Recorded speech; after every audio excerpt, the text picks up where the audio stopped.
इस कहानी की शुरुआत में हम जिक्सो को देखते हैं जो मर चुका है। तभी इन डॉक्टर को जिक्सो के पेट में से एक छोटा सा टेप रिकॉर्डर मिल जाता है। इसके बाद डॉक्टर इस बात की जानकारी यहाँ के डिटेक्टिव हॉपर को देते हैं। जब डिटेक्टिव हॉपर इस टेप को देखता है तो बस सोचने पर मजबूर हो जाता है कि जिक्सो को कैसे पता कि उसके मरने के बाद यह टेप रिकॉर्डर उसे मिलेगी। जब हॉपर इस टेप रिकॉर्डर को प्ले करता है तो इसमें उसे बताया जाता है कि मेरे मौत के बाद भी मेरा खेल जारी रहेगा और अब तुम भी मेरे एक खेल का एक हिस्सा हो। अगर आपको जिक्सो के बारे में नहीं पता तो मैं आपको बस इतना ही बताना चाहता हूँ कि जिक्सो एक ऐसा इंसान है जो लोगों को अपने ट्रैप में फंसाकर उसे जान से मार देता है। इसके बाद हम दो आदमी को देखते हैं जो एक ट्रैप में फंस चुके थे और इनमें से एक आदमी की आंखें और दूसरे आदमी के मुंह सील दिए गए थे और ऐसा इसलिए किया गया था ताकि यह दोनों एक दूसरे से बातें ना करें। इन दोनों के गले एक चैन से मशीन के साथ में अटैच है और यह मशीन इन दोनों को अपनी ओर खींचती जा रही थी।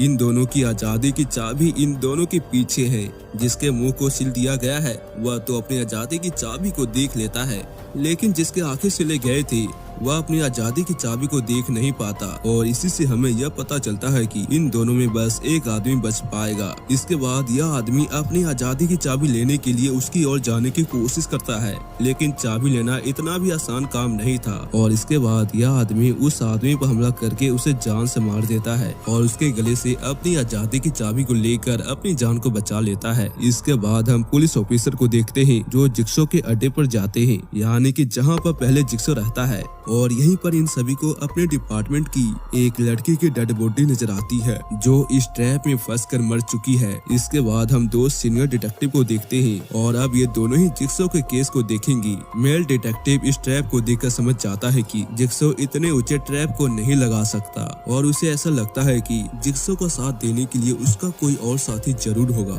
उसी रात हम डिटेक्टिव रिक के घर को देखते हैं जहाँ पर एक मास्क पहना हुआ बंदा आकर डिटेक्टिव रिक के ऊपर हमला करके उसे बेहोश कर देता है और जब इसे होश आता है तो ये अपने आप को अपने ही घर के बाथरूम में पाता है और तभी टीवी के स्क्रीन पर जिक्सो का मैसेज आता है जिससे उसे पता चलता है कि वह भी अब जिक्सो के गेम का एक हिस्सा है और उसे यह भी बताया जाता है कि उसे 90 मिनट के अंदर में हैरिक और डिटेक्टिव हॉपर की जान बचानी होगी और अपनी भी, लेकिन इससे पहले डिटेक्टिव रिक को कुछ टेस्ट कंप्लीट करना होगा और यह टेस्ट उसी के घर में होने वाला है। डिटेक्टिव रिक अपने ही घर में एक लड़की को चेयर पर बंधा हुआ देखता है और उसके ऊपर एक मास्क भी लगा है और इस लड़की के हाथ में एक टेप रिकॉर्डर भी है और इसी के जस्ट दीवार के ऊपर यह भी लिखा होता है कि सी वॉट आई सी, यानी कि वह देखो जो मैं देख रहा हूँ। और जैसे डिटेक्टिव इस लड़की के पास में जाता है तभी टीवी के स्क्रीन पर जिक्सो का मैसेज आता है और उसे बताया जाता है कि तुम्हारे लिए यही बेहतर होगा कि तुम इस लड़की को यहीं पर छोड़कर यहाँ से चले जाओ। और हमें यहाँ पर इस डिटेक्टिव के नेचर के बारे में पता चलता है कि यह किसी को भी मुसीबत में छोड़कर नहीं जा सकता। इसके बाद डिटेक्टिव उसके सर से मास्क को हटाता है जिसकी वजह से वहाँ का ट्रैप एक्टिवेट हो जाता है, लेकिन डिटेक्टिव किसी तरह से इस लड़की की जान बचा ही लेता है, लेकिन बदले में यह लड़की उसी के ऊपर हमला कर देती है। जिसके बाद डिटेक्टिव न चाहते हुए भी अपनी जान बचाने के लिए उसे जान से मारना पड़ता है और इसके बाद डिटेक्टिव रिक यहाँ से चला जाता है। इसके बाद कुछ पुलिस ऑफिसर डिटेक्टिव रिक के घर पर आते हैं और यहीं पर इन पुलिस वालों को एक लड़की की डेड बॉडी मिल जाती है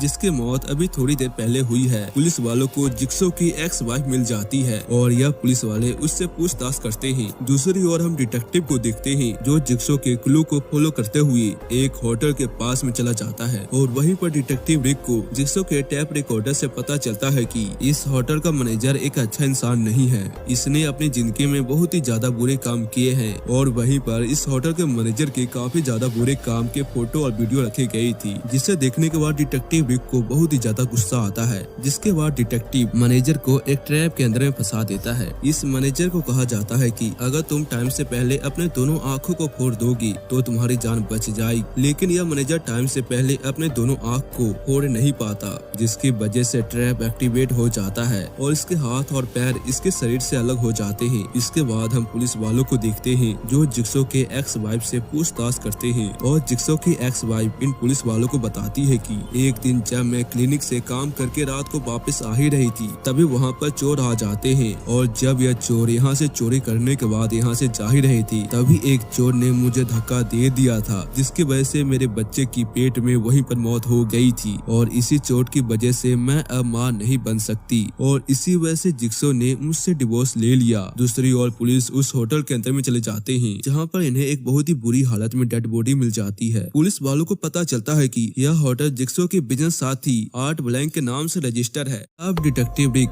जिक्सो के क्लू को फॉलो करते हुए एक स्कूल के अंदर में चला जाता है जहाँ पर यह कुछ समय पहले भी आया है क्योंकि उस केस में एक छोटी सी बच्ची को उसके फादर बहुत ही ज्यादा परेशान करते थे यानी कि अब्यूज करते हैं। डिटेक्टिव रिक यहाँ पर उस लड़की के माता पिता को देखते हैं और यहाँ पर डिटेक्टिव रिक उस लड़की के माँ को बचाने का सोचता है लेकिन यहाँ पर भी एक मैसेज लिखा था तुम्हें इन दोनों को यहीं पर छोड़कर चले जाना चाहिए लेकिन डिटेक्टिव इस बात पर ज्यादा ध्यान नहीं देता। इसके बाद डिटेक्टिव उस लड़की की माँ को बचा लेता है। इसके बाद हम जिक्सो की एक्स वाइफ को देखते हैं जो पुलिस को यह बताती है कि जिक्सो ने एक टाइम पर आर्ट ब्लैंक के साथ में काम करना बंद कर दिया था और जब जिक्सो को यह पता चलता है कि उसे कैंसर है तो वह सुसाइड करने की कोशिश करता है लेकिन वह मरता नहीं है और इसी के बाद से जिक्सो लोगों को अपने ट्रैप में फंसाकर उसे जान से मारा करता है। इसके बाद हम एरिक को देखते हैं जो जिक्सो के ट्रैप में फंस चुका था और एरिक के साथ में होपर को भी बांध दिया गया है। एरिक को यहाँ पर बर्फ के सीली के ऊपर खड़ा किया गया है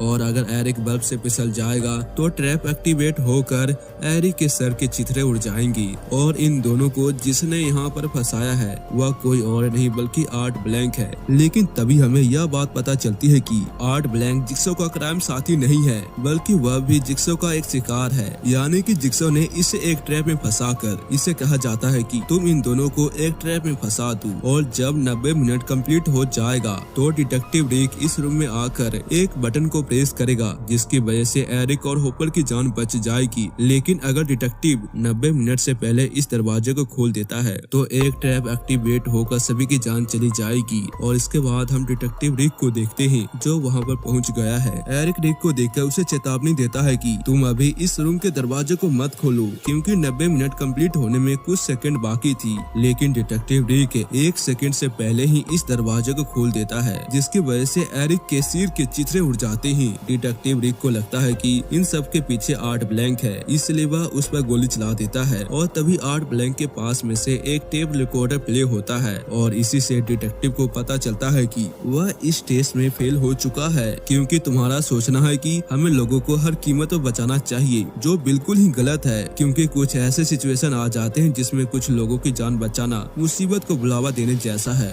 और डिटेक्टिव रिक को इस बात का एहसास दिलाने के लिए उसके साथ में ऐसा किया। लेकिन डिटेक्टिव रिक अभी भी कुछ भी नहीं सीखा था। तभी हमें पता चलता है कि होपर अभी भी जिंदा है और इसी से हम यह समझ जाते हैं कि जिक्सो का साथी कोई और नहीं बल्कि होपर है और इसके बाद होपर डिटेक्टिव रिक को यहीं पर मरने के लिए छोड़कर यहाँ से चला जाता है और इसी के साथ यह कहानी यहीं पे खत्म हो जाती है।